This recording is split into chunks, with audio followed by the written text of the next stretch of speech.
Students, आप सभी का एक बार फिर से स्वागत है आपके अपने यूट्यूब चैनल दीप स्टडीज़ पर। आज की इस वीडियो में हम करेंगे class 10th exercise 3.5। First question is which of the following pairs has unique solution, no solution और इनफाइनाइट सॉल्यूशन। और इफ़ यूनिक सॉल्यूशन, अगर यूनिक सॉल्यूशन आता है तो इसे क्या निकालना, किस विधि से निकालना है? क्रॉस मल्टीप्लिकेशन मेथड या फिर वज्र गुणन विधि से। तो देखिए, सबसे पहले हम फाइंड आउट करेंगे which has unique solution, no solution और इनफाइनाइट सॉल्यूशन। इसके लिए हमने एक लास्ट एक्सरसाइज में करी थी a1/a2, b1/b2 and c1/c2 find out करके। अगर a1/a2 not equal to b1/b2 थी तो यूनिक सॉल्यूशन था, या प्रीवियस वीडियो में चेक कर सकते हैं। तो अब हम स्टार्ट करते हैं first part. x minus 3y/3 equal 0, 3x minus 9y-2 equal 0। सबसे पहले हम निकालेंगे a1/a2 1/3, b1/b2 -3y-9, तो ये भी आ गया 1/3। और थर्ड c1/c2 ये आ गया -3y-2, तो 3/2। अब हम देख सकते हैं a1/a2 इक्वल है b1/b2 के, but not equal to c1/c2। और ये कंडीशन कब होती थी? जब लाइंस पैरेलल हों। तो इसका नो सॉल्यूशन है, तो निकालना ही नहीं है। Second is 2x plus Y equal 5 and 3x plus 2y equal 8। अब इन इक्वेशंस को हम स्टैंडर्ड फॉर्म में लिख लेते हैं। c के जो कोफिशिएंट है वो लेफ्ट साइड पे ले आएंगे। 2x plus Y minus 5 equal 0, 3x plus 2y minus 8 equal 0। जो क्रॉस मल्टीप्लिकेशन का मेथड है उसमें स्टैंडर्ड फॉर्म यही रहेगी। आपको कोफिशिएंट जो होगा विदाउट एक्स वाई वाली टर्म जो होगी वो लेफ़्ट साइड पे लेके आनी होगी c की वैल्यू। तो सबसे पहले हम चेक करते हैं सॉल्यूशन के लिए। a1/a2 not equal to b1/b2 आएगा इसमें। आप चेक कर सकते हैं क्योंकि a1/a2 है 2/3 और b1/b2 है 1/2। तो यूनिक सॉल्यूशन एग्जिस्ट करता है, तो हमें कौन से मेथड से निकालना है? क्रॉस मल्टीप्लिकेशन या वज्र गुणन विधि से। तो इस मेथड में हम बस दो चीज़ें ध्यान रखेंगे, x/y1 एंड 2 3 1 2। क्या क्या ध्यान रखेंगे? x/y1 और 23/12। इस 23/12 का क्या मतलब है? 2 मतलब सेकंड कोफिशिएंट, वो यहाँ पे कौन कौन है? y के कोफिशिएंट 1 एंड 2। सबसे पहले ये लिखेंगे हम। फिर 3 मतलब लास्ट वाले -5 -8, ये लिख दिए हमने। फिर 1 मतलब फर्स्ट वाले 2 3, ये लिख दिए हमने। फिर 2 ये लिख दिए हमने 1 2। तो हम क्या ध्यान रखेंगे? हमें कोफिशिएंट कैसे लिखने हैं? 23/12, ये आप याद रख सकते हैं। 2 3 1 2 या 23/12, ये चीज़ इम्पोर्टेंट है याद रखने के लिए। तो हम इनको सबसे पहले लिखेंगे, उसके बाद फर्स्ट दो चीज़ों के ऊपर लिखेंगे x डिवीज़न, फिर लिखेंगे y और थर्ड में लिखेंगे 1। अब देखिए करना क्या है, जब ऊपर से नीचे मल्टीप्लाई होगी तो एज इट इज़ हो जाएगी, लेकिन जब नीचे से ऊपर जाएंगे तो एक माइनस एक्स्ट्रा लगाएंगे।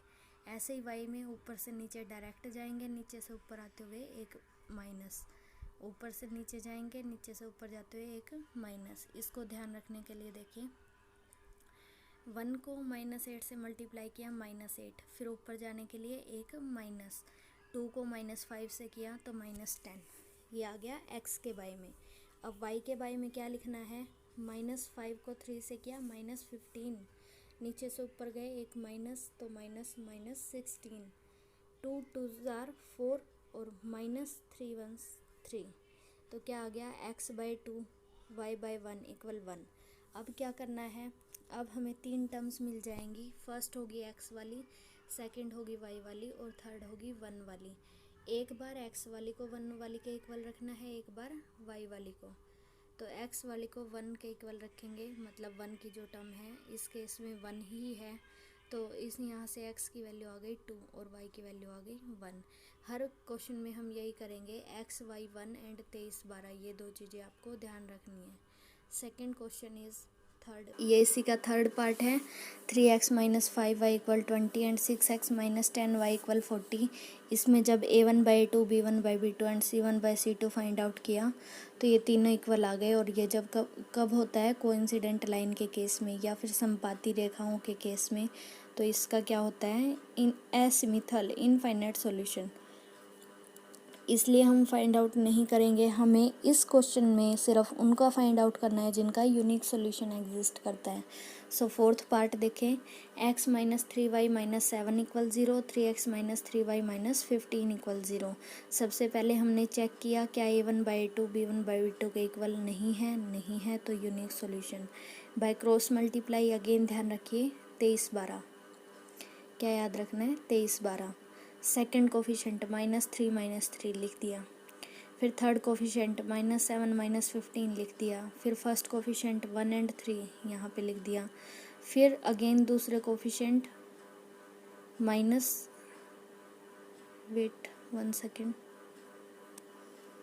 ये शायद कुछ और है। ये देखिए यहाँ पे हमें सेकंड कोफिशेंट डालना था, ये -3 आएगा यहाँ पे। तो क्या हो जाएगा, x बाई -3 को -15 से किया 45, नीचे से ऊपर जाने के लिए -21, क्योंकि माइनस माइनस प्लस 3 7 ज़ा 21। y के बाई में -7 3 ज़ा -21 और ऊपर माइनस माइनस प्लस 15। y 1 के बाई में -3 प्लस 9। तो ये क्या हो गया, x/24 equal y/-6 equal 1/6। x आ गया 24/6, y आ गया -6/6। तो x आ गया 4 और y आ गया -1। ये हमारी x और y दोनों की वैल्यू यहाँ से निकल गई हैं। Second question is for which value of a and b these pair have infinite solution. तो सबसे पहले हम ये देखते हैं इनफाइनाइट सोल्यूशन कब होते थे, जब a1/a2 equal b1/b2 equal c1/c2। तो हमें क्या पता चल गया, हमें बस a1/a2 b1/b2 एंड c1/c2 निकालना है और तीनों को इक्वल रख देना है। तो निकालते हैं इस क्वेश्चन से। 2x plus 3y equal 7। सबसे पहले हमने स्टैंडर्ड फॉर्म में लिखा 2x plus 3y minus 7 equal 0। नीचे इक्वेशन थी a minus B X plus a plus B Y equal 3a plus b minus 2। इसको मैंने स्टैंडर्ड फॉर्म में लिखा a minus B X plus a plus B Y minus 3a minus b plus 2 equal 0।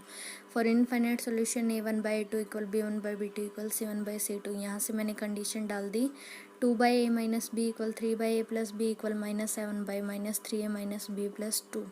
फिर से वही किया, first और third को कंपेयर कर दिया। मैंने यहाँ सोल्व किया हुआ है, ये सेकंड और थर्ड को कंपेयर करके यहाँ सोल्व कर दिया। यहाँ से मेरी दो इक्वेशंस आ गई, a minus 9b equal -4 and -2a plus 4b equal -6। इन दोनों को मैं सोल्व कर दूँगी बाय क्रॉस मल्टीप्लिकेशन। देखते हैं इनको सोल्यूशन। तो अब हमें ए बी और ए बी की वैल्यू फाइंड आउट करनी है। तो हम किसके बाय में लेंगे, ए और बी के बाय में। एक्स वाई की जगह क्या आ जाएगा, ए बी। कोफिशिएंट डाल दिए मैंने, -9 4 4 6 1 -2 एंड -9 4। ए के बाय में -70 आ गया, बी के बाय में -14 आ गया और 1 के बाय में -14।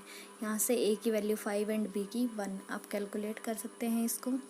नेक्स्ट इसी का पार्ट है, find the value of K for which this equation has no solution.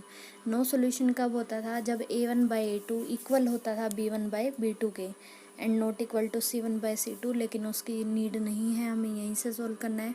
तो इक्वेशन है 3x plus Y equal 1, standard form में लिख लिया 3x plus Y minus 1 equal 0। 2k minus 1x plus k minus 1y equal 2k plus 1, standard form में लिख लिया 2k minus 1x plus k minus 1y minus 2k minus 1 equal 0। For no solution a1/a2 equal b1/b2। 3/2k minus 1 equal 1/k minus 1। तो k की value यहाँ से कितनी आ गई, 2। Next our question is solve the pair of equations by substitution and cross multiplication method. हमें एक pair दिया है, हमें दो मेथड से सोल्व करना है, सब्स्टिट्यूशन या प्रतिस्थापन विधि से और क्रॉस मल्टीप्लिकेशन या वज्र गुणन, दोनों से करना है। तो देखिए question 8x plus 5y equal 9, 3x plus 2y equal 4। सबसे पहले सब्स्टिट्यूशन मेथड से करेंगे, 1 से x की वैल्यू निकाल लें। 8x इक्वल 9 माइनस 5y, तो x आ गया 9 माइनस 5y बाई 8। सेकेंड में पुट कर दे x की वैल्यू को, 3 इंटू में x की जगह 9 minus 5y by 8 plus 2y equal 4।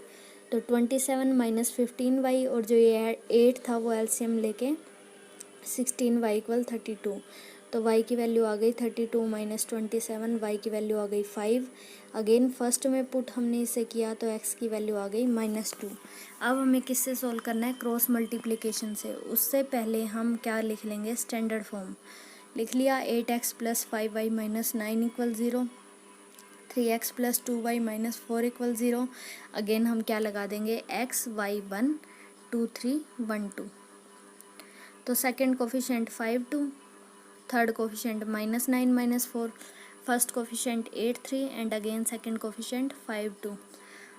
x के बाय में सोल्व करके आया -2, y के बाय में आया 5 = 1। तो x आ गया -2 और y आ गया 5। यहाँ दोनों से देखिए हमारी वैल्यू सेम आ रही है, मतलब हमारा क्वेश्चन ठीक है। For next question see my next video. If you like my video then like share and subscribe to my channel. Stay home, stay safe, thank you.